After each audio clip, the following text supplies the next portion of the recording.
যে খবরের দিকে নজর রাখবো, দিনহাটায় তৃণমূল কর্মীকে খুনের অভিযোগ। আরো একবার জানাবো, দিনহাটায় তৃণমূল কর্মীকে খুনের অভিযোগ। গোসানমারিতে খুন তৃণমূল কর্মী বাবলু বৈশ্য। বিজেপির দিকে অভিযোগ তৃণমূলের।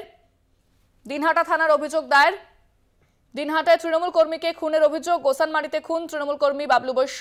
বিজেপির দিকে অভিযোগের তীর তৃণমূলের। দিনহাটা থানায় অভিযোগ দায়ের। দিনহাটায় তৃণমূল কর্মীকে খুনের অভিযোগ, গোসানমারিতে খুন তৃণমূল কর্মী বাবলু বৈশ্য। বিজেপির দিকে অভিযোগ তুলছে তৃণমূল। দিনহাটা থানায় অভিযোগ দায়ের করা হয়েছে ইতিমধ্যেই।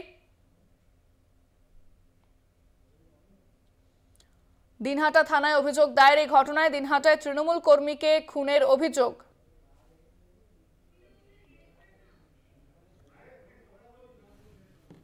গোসানমারিতে খুন তৃণমূল কর্মী।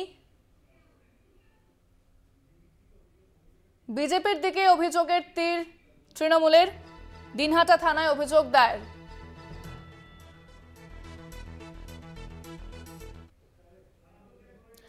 ফোনে রয়েছেন তৃণমূল সাংসদ শান্তনু সেন, আপনাকে স্বাগত জানাবো। দিনহাটায় এবার তৃণমূল কর্মীকে খুনের অভিযোগ, কি বলবেন এই বিষয়ে? দেখুন, এটা তো নতুন নয়। 34 বছর যখন আমরা বিরোধিতায় ছিলাম তখনও আমাদের কর্মীরা সব থেকে বেশি খুন হয়েছে। আর আমরা আজকে প্রতিশোধের রাজনীতি বা প্রতিহিংসার পথে হাঁটি না বলে আজও আমাদের কর্মী এবং নেতারা সব থেকে বেশি খুন হচ্ছে। এবং এই কোচবিহারের আগেও দেখেছি কেন্দ্রীয় স্বরাষ্ট্র দপ্তরের রাষ্ট্রমন্ত্রীর সহযোগিতায় বিএসএফ কে কাজে লাগিয়ে বাংলাদেশ থেকে পর্যন্ত গুন্ডা এনে আমাদের কর্মীদের নেতাদের উপর আক্রমণ করা হয়েছে।